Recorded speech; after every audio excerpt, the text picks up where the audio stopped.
Hello दोस्तों, तो again आप लोगों का यूनिक इसी सेंटर पे स्वागत है। तो जैसा कि आप लोगों में से सभी स्टूडेंट हैं, लगभग जो हमारे दिवाली की जो अनाउंसमेंट की जो वीडियो थी आप लोगों ने देख ली होगी। तो अगर आप में से ऐसा कोई स्टूडेंट है जिन्होंने अनाउंसमेंट की वीडियो को नहीं देखा है तो जाके फर्स्टली देखो कि उसमें किस चीज़ के बारे में अनाउंसमेंट हो रही है। तो फर्स्टली उसमें मैंने ये बताया था आप लोगों को, मैंने बताया था कि बहुत सारे जो वो स्टूडेंट थे कमेंट सेक्शन में कमेंट कर रहे थे कि सर आप 12वीं के लिए तो इकोनॉमिक्स की वीडियो बना रहे हो, क्या आपको 11th क्लास की नहीं बनानी चाहिए? क्यों? क्योंकि 11th क्लास की भी तो इकोनॉमिक्स का है। तो वहाँ पर बहुत सारे बच्चों ने कहा कि सर बनाइए हो, क्योंकि उन्हें भी उस चीज़ की नीड है। तो मैंने कहा चलो कोई दिक्कत नहीं, दिवाली का टाइम था तो मैंने कहा चलो कोई नहीं, दिवाली के दिन ही बच्चों के लिए क्या करते हैं, एक अनाउंसमेंट जारी कर देते हैं कि अब क्या होगा कि जो हमारा यूनिक हिस्ट्री सेंटर जो चैनल है उस पर क्या होगा कि 11th क्लास की जो इकोनॉमिक्स की होगी वीडियो वो भी मिलना स्टार्ट हो जाएगी। तो आज क्या है कि हमारे जो हम उसी टॉपिक पे आ गए हैं कि अब क्या ये जो वीडियो में हम बात करेंगे वो स्पेशली हमारी क्या होगी 11th क्लास की। तो आप लोग भी अच्छी तरह से जानते हो कि जो 11th क्लास में वहाँ पर दो बुकें हैं। पहला आपकी जो है व्यष्टि अर्थशास्त्र और दूसरा आपका सांख्यिकी, दोनों बुकें हैं। तो दोनों बुकें में अगर थोड़ा सा मैं बता दूं इंट्रोडक्शन के तौर पर कि जो फर्स्ट बुक है व्यष्टि अर्थ है वो आपका लगभग उसमें ऑलमोस्ट ये क्या है थ्योरेटिकल है, कि थ्योरेटिकल फॉर्म में, और जो दूसरी आपकी सांख्यिकी की उसमें क्या न्यूमेरिकल में। तो बच्चों के जो बहुत सारे पॉइंट ऑफ व्यू होते हैं तो उनका मानना ऐसा होता है कि जो थ्योरेटिकल होती है वो चीज़ें ज़्यादा हमें इजीली समझ में आती है और ज़्यादा कवर हो जाती है, और जो न्यूमेरिकल होता है थोड़ा सा उसमें फॉर्मूला वगैरह होता है तो उस चीज़ को लेके बहुत सारे बच्चों में सस्पेंस क्रिएट हो जाता है, फिर बहुत सारे बच्चों को बहुत ज़्यादा डिफ़िकल्टीज फेस करनी पड़ती है। तो यहाँ पर क्या करेंगे, और आप लोग इस वीडियो को शुरू से लेकर अंत तक देखें, इसमें बहुत सारी नई नई बातें होने लिए वीडियो को आप लोग स्किप नहीं करोगे। क्यों? क्योंकि यहाँ पर आपको हर एक जो बेसिक होता है इकोनॉमिक्स की, इससे पहले कि आप लोगों ने क्या होगा 9th और 10th क्लास में इकोनॉमिक्स के बारे में पढ़ा होगा, लेकिन वहाँ पर कुछ टर्म्स के बारे में पढ़ा होगा जो इकोनॉमिक्स में अप्लाई होते हैं। लेकिन यहाँ पर 11th क्लास की जो हम इकोनॉमिक्स पढ़ रहे हैं वो होगी कि बेसिक जो आपका स्ट्रक्चर और बेसिक जो फाउंडेशन होगा इकोनॉमिक्स को लेकर वो आपका क्या होगा यहाँ पर क्रिएट होगा। तो हमें वीडियो को छोड़ के नहीं जाना है, वीडियो को पूरा देखना है और फिर हमें अच्छे से चीज़ें समझ में आएंगी। तो यहाँ पर जो हम स्टार्ट करने वाले ना वो स्टार्ट करने वाले माइक्रो इकोनॉमिक्स की, जो माइक्रो इकोनॉमिक्स आपकी बुक है उसका चैप्टर नंबर 1 है। क्यों? क्योंकि ऐसा नहीं कि डायरेक्ट हम बीच में चैप्टर स्टार्ट कर दें, नहीं, क्योंकि हमें स्टार्टिंग से चल रहा हर एक चैप्टर को बड़े सीक्वेंस वाइज आपको ऐड किया गया है। तो चैप्टर में जैसे कि यहाँ पर क्या है कि आपका अर्थशास्त्र है, वह अर्थव्यवस्था चैप्टर के नाम से ये दो वर्ड दें कि एक आपका इकोनॉमिक्स क्या होता है और दूसरा इकोनॉमी क्या होती है।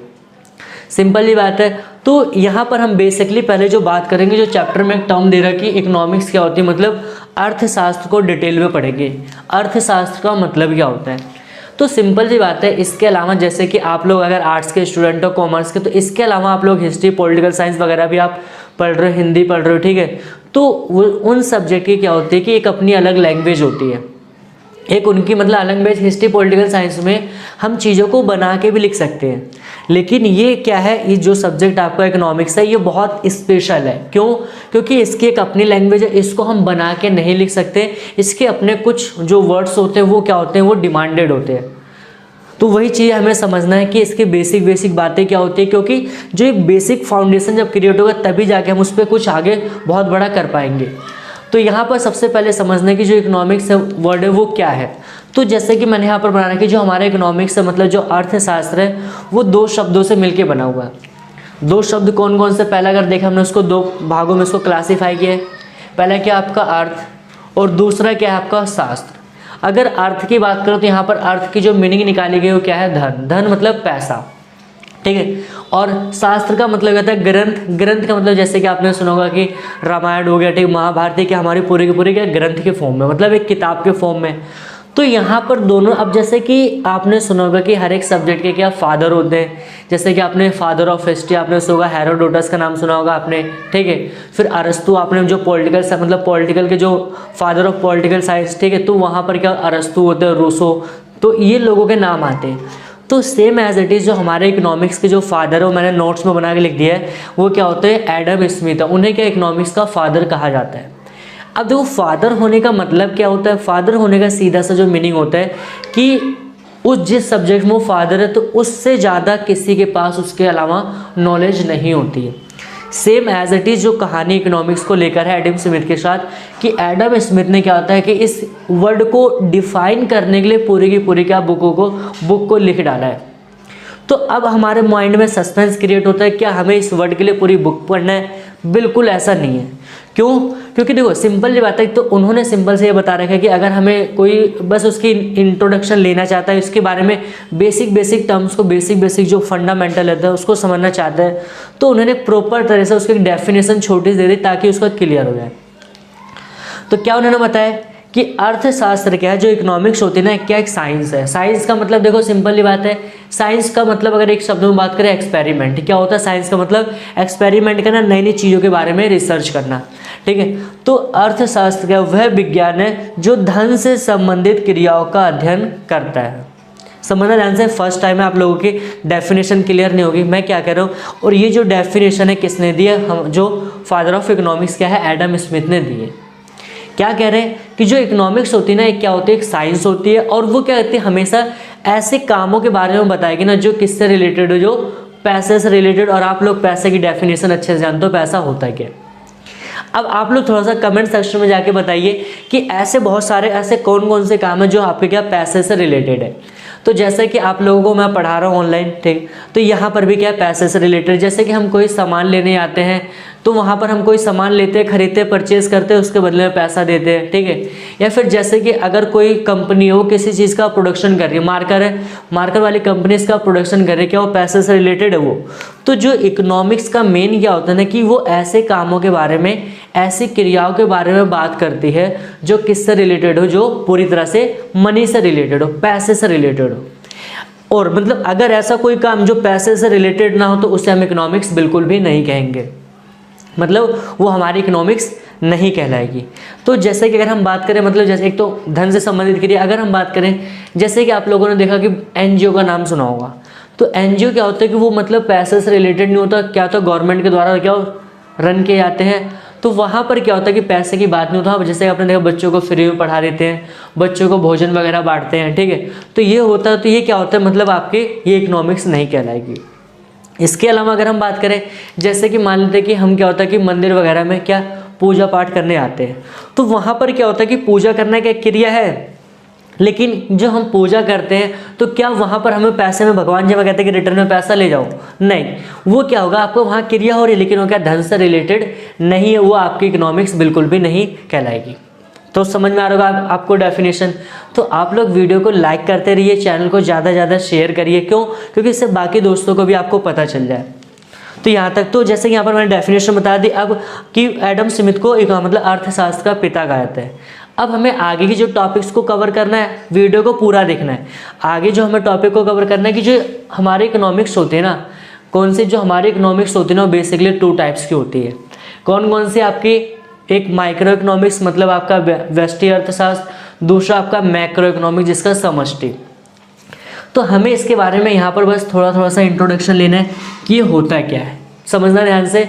और समष्टि क्या होती है? देखो माइक्रो व्यष्टि का मतलब अगर आपने देखा होगा, इसको अगर हिंदी में बात करें तो इसको हम कहते हैं माइक्रो। माइक्रो वर्ड का मतलब क्या होता है? छोटा सा, ठीक है। और जो मैक्रो होता है उसका मतलब क्या होता है? बड़ा। मैक्रो का मतलब क्या होता है? बड़ा। तो जैसे कि अगर देखा जाएगा, जैसे अगर आप लोगों से मैं क्वेश्चन करूं, क्या आप लोगों को कोई दिक्कत होती है? अब आप मुझसे बहुत सारे स्टूडेंटों के कहेंगे सर बिल्कुल नहीं, हमें किसी प्रकार की कोई दिक्कत नहीं होती है।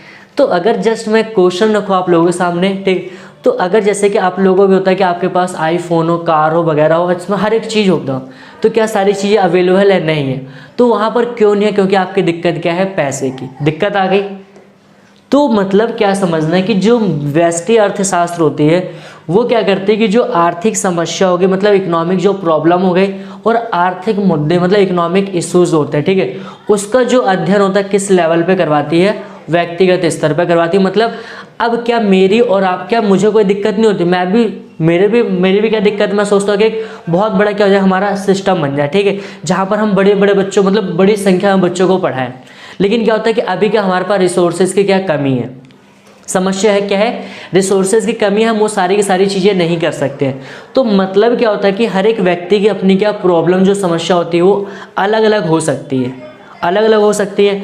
तो यहाँ पर क्या होता है कि व्यष्टि अर्थशास्त्र मतलब क्या होता है कि जो व्यष्टि अर्थशास्त्र वह अर्थशास्त्र होता है जो आर्थिक समस्याओं या आर्थिक मुद्दों का अध्ययन क्या होता है व्यक्तिगत स्तर पर करता है, इंडिविजुअल लेवल पर। क्यों? क्योंकि आपकी प्रॉब्लम्स अलग है, मेरी प्रॉब्लम अलग है। तो यहाँ पर क्या होगा कि मेरी अलग प्रॉब्लम के बारे में बताएगा कौन सा, माइक्रो इकोनॉमिक्स, और आपकी प्रॉब्लम जो होगी अलग होगी। सिंपल बात है। अब अगर मान लेते कोई प्रोड्यूसर है, कोई चीज़ का प्रोडक्शन करता है, उसकी क्या समस्या हो सकती है, उसके पास क्या होगा, फैक्टर ऑफ प्रोडक्शन नहीं होंगे, वो कम होंगे। फैक्टर ऑफ प्रोडक्शन आपको पता है, कैपिटल हो गया, लेबर हो गया, ठीक है, तो वो सारी चीज़ें, ठीक है, ये हो गया। तो उसे हम क्या कहेंगे, व्यष्टि अर्थशास्त्र। दूसरा क्या आता है हमारा, समष्टि अर्थशास्त्र क्या होता है। अब अगर आप लोगों से मैं क्वेश्चन करूँ, ऐसी कोई प्रॉब्लम बताइए, ठीक है, जो मेरे लिए भी दिक्कत हो, आप लोगों के लिए भी, और जितने भी सब लोग होते हैं सबके लिए क्या बहुत बड़ी समस्या हो, तो आप लोगों के दिमाग में कहोगे ऐसा बहुत सारा, ऐसा क्या हो सकता है। तो जैसे अगर मैं बात करूँ, आपने सुना होगा आतंकवाद। क्या सुना होगा आपने, आतंकवाद। तो आतंकवाद क्या सिर्फ मेरे लिए है, क्या भारत के लिए, इससे क्या पूरा जो हमारा वर्ल्ड है क्या वो प्रभावित है। तो ये कैसी समस्या है, ये एक बहुत बड़ी समस्या है, ठीक है। तो मतलब क्या होता है कि ये हो गया। इसके अलावा अगर हम बात करें जैसे कि गरीबी, क्या गरीबी सिर्फ मेरी दिक्कत है, क्या आपकी दिक्कत है, या सिर्फ के दिल्ली की दिक्कत है, नहीं, ये हमारे पूरे के पूरे राज्य हो गए, पूरे के पूरे देश, इसके अलावा और भी जो विश्व में देश है सभी की क्या एक बहुत बड़ी समस्या है, ठीक है। गरीबी हो गया, ठीक, बेरोजगारी हो गया, ठीक है। तो ऐसी बहुत सारी समस्या क्या है ये, मतलब जिनका अध्ययन क्या होता है बड़े लेवल पे किया जाता है, वो कौन से कहलाती है, समष्टि। मतलब कि समष्टि अर्थशास्त्र वह अर्थशास्त्र है जो आर्थिक समस्या और आर्थिक मुद्दों का अध्ययन क्या होता है संपूर्ण लेवल पे, होल लेवल पे क्या होता है इसकी स्टडी की जाती है। तो उसे हम क्या कहते हैं, समष्टि अर्थशास्त्र। तो यहाँ पर अभी हमने क्या देखा था कि अर्थशास्त्र क्या होता है, उसके फादर कौन होते हैं, और इकोनॉमिक्स कितने टाइप्स की होती है, ठीक है, इस और उसमें देखा उसकी डेफिनेशन की व्यष्टि और समष्टि अर्थशास्त्र होता है, और जो समष्टि दोनों के बीच में डिफरेंस देखेंगे। तो आप लोग वीडियो को शुरू से लेके अंत तक देखिएगा। क्यों? क्योंकि यहाँ पर तभी जाके आपको पूरी की पूरी बात क्लियर होगी। अगर आप लोगों ने वीडियो को स्किप कर दिया, आपको चीज़ें समझ में बिल्कुल नहीं आएंगी। स्टार्टिंग है तो आप लोगों को लगातार यहाँ पर देखना, वीडियो कंटिन्यू देखना है।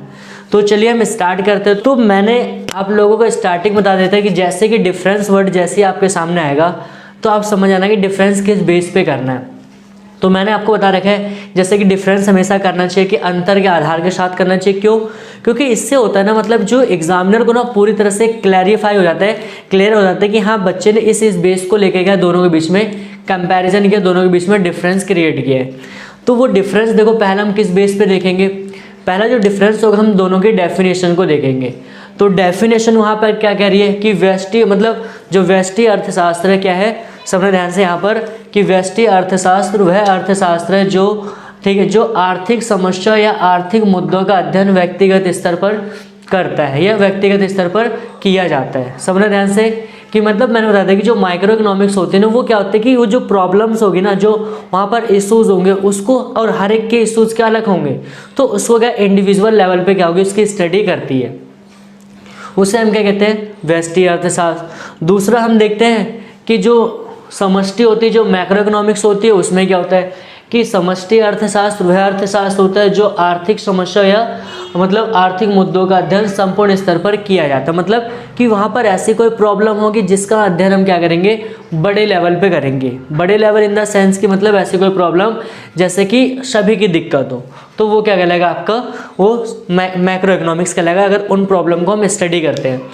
दूसरा इसमें अंतर का आधार क्या आता है, दूसरा अंतर का आधार आता है कि जो व्यष्टि है, अब व्यष्टि मतलब आप समझना ध्यान से एक इंडिविजुअल प्रोड्यूसर भी हो सकता है, ठीक है, और दूसरा क्या है कि एक इंडिविजुअल मतलब कंज्यूमर भी हो सकता है।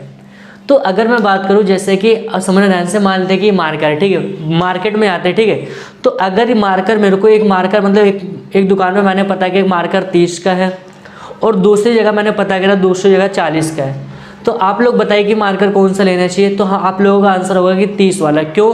क्योंकि यहाँ पर मेरा जो उद्देश्य है, मेरा जो पर्पज़ है, यहाँ पर मेरा 10 रुपये क्या हो रहा है, बच रहा है। तो ये क्या कहलाएगा, व्यष्टि कहलाएगा, क्योंकि एक पर्सनल मतलब एक कंज्यूमर के बारे में बात हो रही है। तो सिंपल सी बात है कि जो व्यष्टि अर्थशास्त्र होता है उसका मेन जो पर्पज़ होता है, मेन जो उद्देश्य होता है वो क्या होता है कि लाभ अर्जित करना, मतलब प्रॉफिट जनरेट करना। क्या जनरेट करना? प्रॉफिट जनरेट करना। तो मतलब सिंपल ही बात है कि जो व्यष्टि अर्थशास्त्र है, ठीक है, व्यष्टि अर्थशास्त्र का मुख्य उद्देश्य क्या होता है? लाभ अर्जित करना। सेम एज इट इज़ जो कहानी है एक प्रोड्यूसर के साथ भी होगी। तो प्रोड्यूसर क्या चाहेगा कि अगर उसने क्या हुआ कि मान लेते कि 10 रुपये का मार्कर उसने मान लेते पूरे इसकी जो कॉस्ट है, ओवरऑल कॉस्ट है 10 रुपये, तो क्या प्रॉपर 10 रुपये में बेचना चाहेगा? आप ही लोग बताइए कमेंट सेक्शन में। नहीं बेचेगा। क्यों? क्योंकि वो मतलब उसमें लाभ, मतलब प्रॉफिट कमाएगा। प्रॉफिट कब कमाएगा? जब वो 10 वाला मार्कर क्या हो 15 में बेचे, 18 में बेचे 20 रुपये, तो वो क्या कहलाएगा? उसका मेन क्या है? प्रॉफिट कमाना। तो प्रॉफिट में क्या होता है? Micro economics. क्या होती है? Micro economics. अगर हम बात करें समष्टि में, समष्टि में क्या होता है? समष्टि अर्थशास्त्र का मुख्य उद्देश्य सामाजिक कल्याण करना होता है। समझना ध्यान से। तो जैसे कि मैंने बताया था कि इसमें ऐसे टॉपिक को हम ऐड करते हैं जिसको हर एक के लिए हो। जैसे कि अगर बात करें कि हमारे मतलब देश या दुनिया से क्या आतंकवाद खत्म हो जाए, तो क्या सिर्फ भारत को फ़ायदा होगा?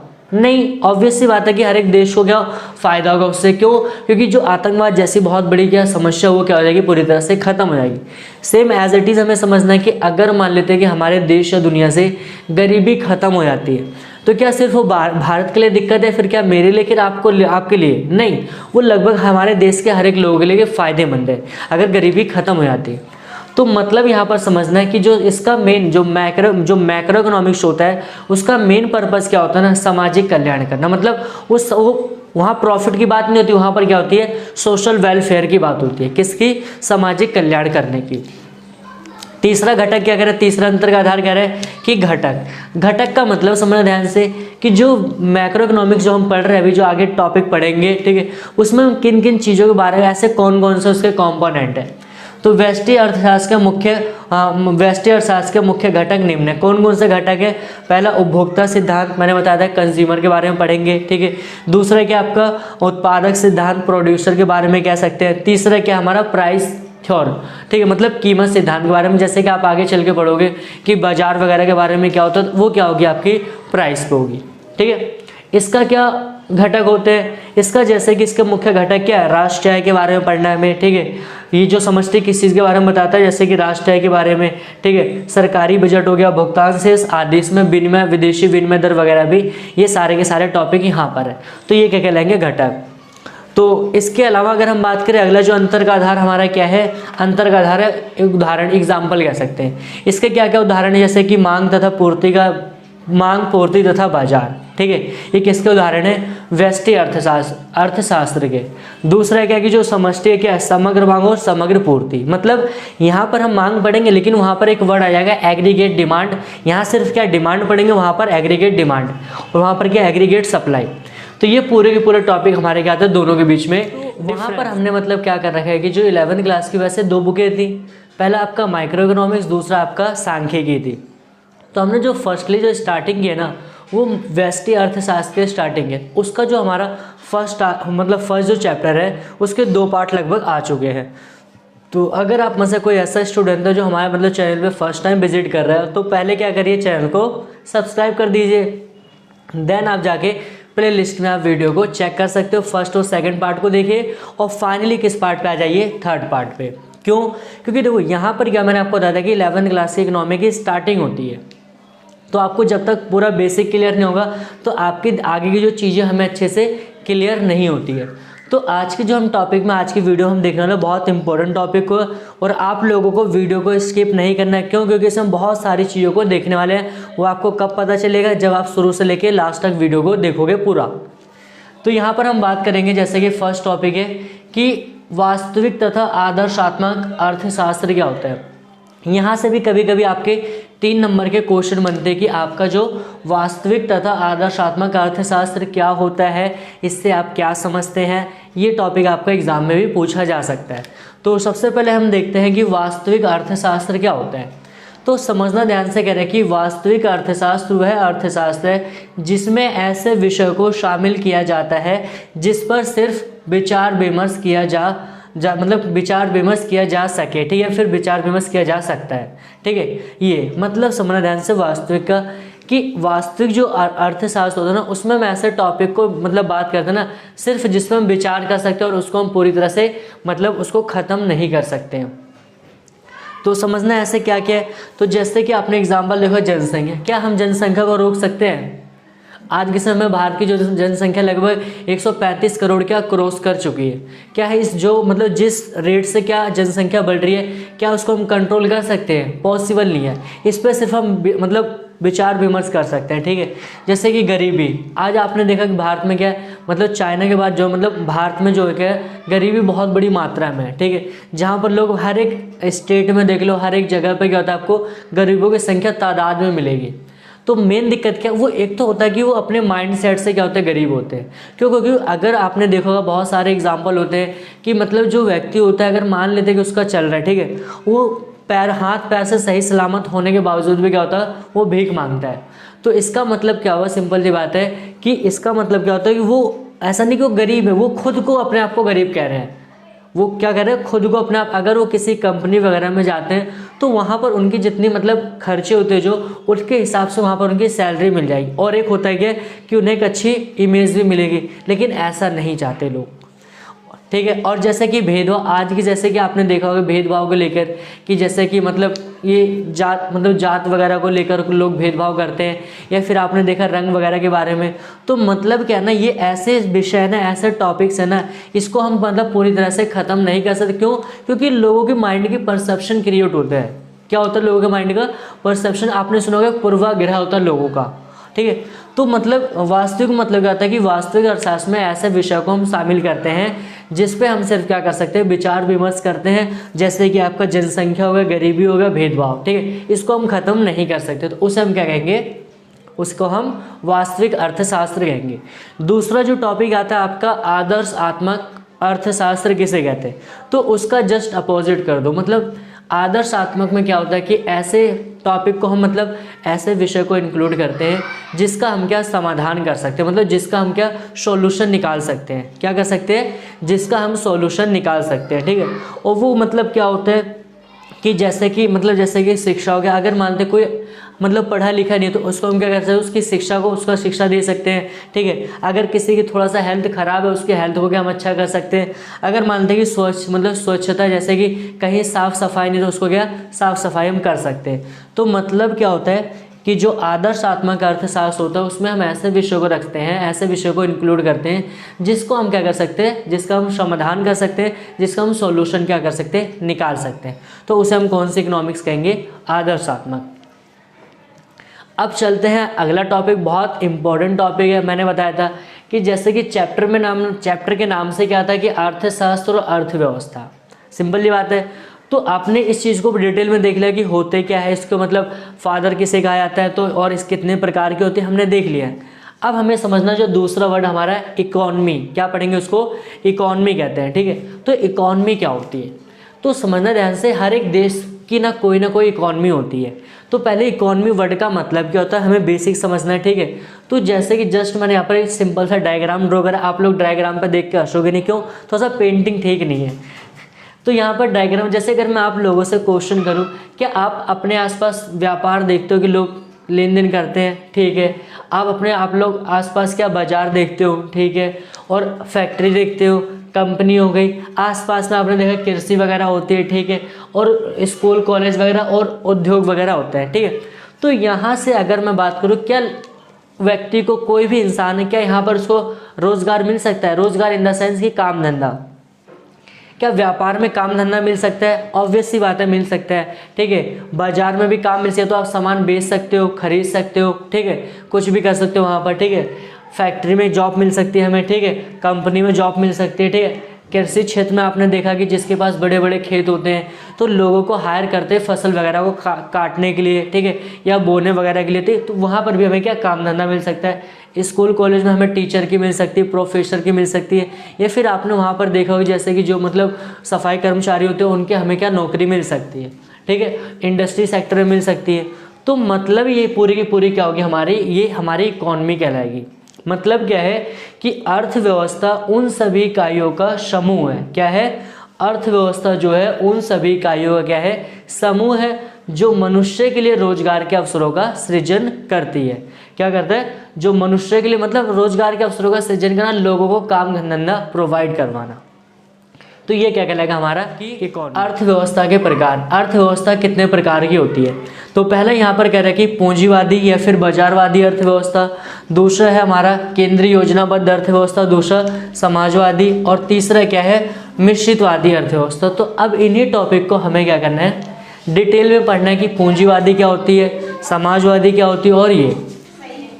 तो सबसे पहले हमें समझना है कि जो पूंजीवादी अर्थव्यवस्था होती है, ठीक है, पूंजीवादी अर्थव्यवस्था, बाजारवादी, उसमें होता है क्या है ना, निजी क्षेत्र काम करता है। मतलब उसमें गवर्नमेंट का कोई भी इंटरफेयर नहीं होता, गवर्नमेंट जैसी चीज़ें कोई होती नहीं है। क्या कह रहा हूँ मैं कि निजी क्षेत्र, प्राइवेट सेक्टर होता है, ठीक है। और जब पूंजीवादी जो कैपिटलिस्ट जो इकोनॉमी होती है, उसमें जो भी डिसीजन मेकर होता है, डिसीजन जो भी वहाँ पर लिया जाता है, वो कौन से सेक्टर के द्वारा लिया जाएगा? प्राइवेट सेक्टर के द्वारा। मतलब जैसे कि किन चीज़ों का प्रोडक्शन करे, ठीक है, कि कैसे प्रोडक्शन करे और कितनी मात्रा में करे, ठीक है, या किसके लिए प्रोडक्शन करे, वो सारे का सारा जो डिसीजन होगा कौन लेगा? वो प्राइवेट सेक्टर लेगा। तो इस प्रकार की इकोनॉमी को हम क्या कहते हैं?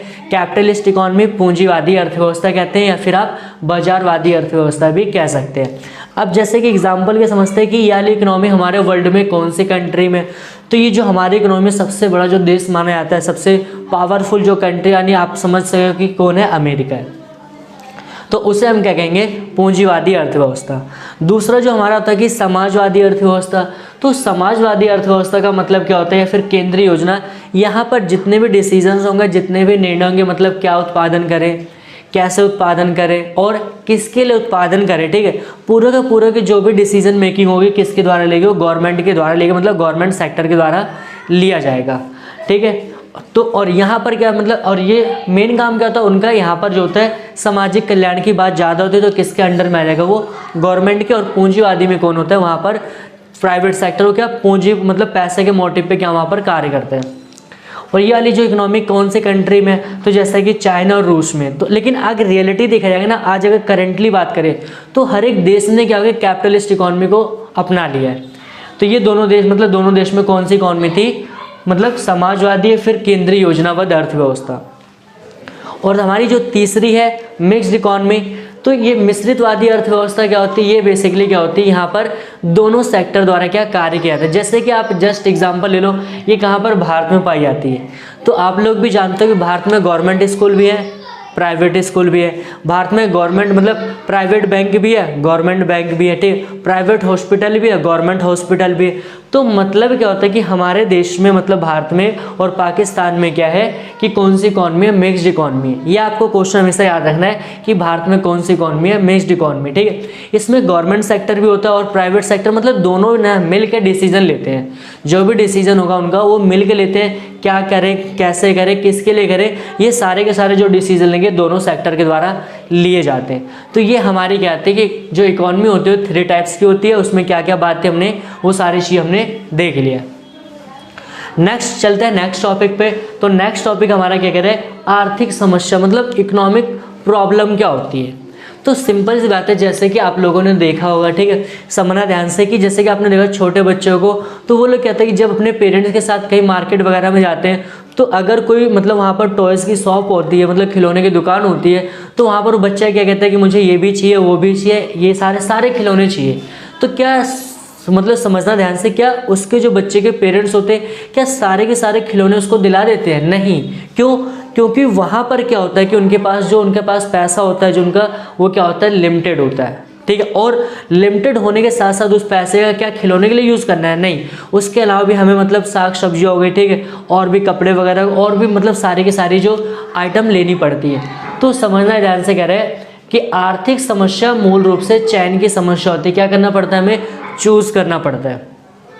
आर्थिक समस्या मूल रूप से चयन की समस्या होती है जो संसाधनों के दुर्लभ तथा उनके वैकल्पिक प्रयोग के कारण उत्पन्न होती है। मतलब कि संसाधन, मतलब पैसा क्या हमारा एक रिसोर्स है, तो वो कैसा है? वो दुर्लभ है। दुर्लभ मतलब क्या? वो मतलब स्कैरसिटी कह सकते हैं या फिर लिमिटेड है, ठीक है। और उसका यूज़ कैसा है? वो मतलब अल्टरनेटिव यूज़ हो रहा है, मतलब कि पैसे का एक जगह से, मतलब एक पैसे का एक जगह से कई जगह इस्तेमाल हो रहा है। इसके अलावा इसको अगर समझ सकते हो, जैसे कि बिजली है, बिजली आती है तो बिजली का इस्तेमाल हम क्या करते हैं, जैसे एसी चलाने के लिए, फ्रिज चलाने के लिए, कूलर चलाने के लिए, लाइट के लिए हो गया, ठीक है, या फिर हीटर वगैरह चलाने, मतलब और भी बहुत सारे कामों के लिए। क्या तो मतलब क्या बिजली क्या लिमिटेड है, लेकिन उसका यूज़ क्या हो रहा है, अल्टरनेटिव हो रहा है। तो इसलिए क्या होता है, हमारी समस्या क्या होती है, आर्थिक समस्या आती है।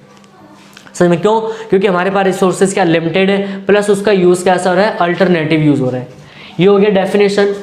और इसके हमें कारण करना कि जो आर्थिक समस्या उत्पन्न होती है, जो इकोनॉमिक प्रॉब्लम, उसके क्या क्या कारण है। तो समझना, पहला कारण क्या है, संसाधनों का दुर्लभ होना। आपको पता है कि हमारे यहाँ पर क्या कि डिमांड क्या होती है बहुत ज़्यादा, लेकिन उसको सप्लाई को पूरा करने के लिए क्या हो रहा है कि उसकी सप्लाई को पूरा करने के लिए क्या हमारे पास रिसोर्सेज क्या है, कम है, ठीक है, रिसोर्सेज क्या है, कम है। तो इसलिए हम कहते हैं संसाधनों का दुर्लभ होना।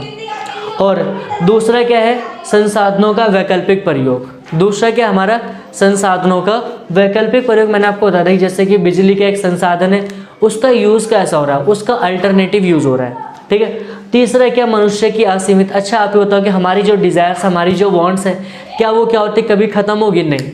ये डिज़ायर्स होती है इंसान को, मतलब जब तक इंसान मर नहीं जाता तब तक इंसान को क्या, उसको घेरे रखती है। तो इसलिए क्या होता है कि हमारी क्या होती है, आर्थिक समस्या उत्पन्न होती है। तो ये फाइनली क्या होता है कि यहाँ पर हमारा जो चैप्टर नंबर 1 वो कंप्लीट होता है। तो नेक्स्ट जो वीडियो मिलेंगे हम वहाँ पर मिलेंगे चैप्टर नंबर 2 में, और उसको भी पूरी एनर्जी के साथ ही हम करेंगे। तो आई होप कि आपको वीडियो अच्छी लग रही होगी। कमेंट सेक्शन में जाके आप बताइए। अगर आपके कोई डाउट्स हो तो आप वहाँ पर भी जाके बता सकते हो। अदरवाइज़ आप वीडियो को लाइक करिए, शेयर करिए और चैनल को ज़्यादा से ज़्यादा सब्सक्राइब करिए। Thanks for watching this video.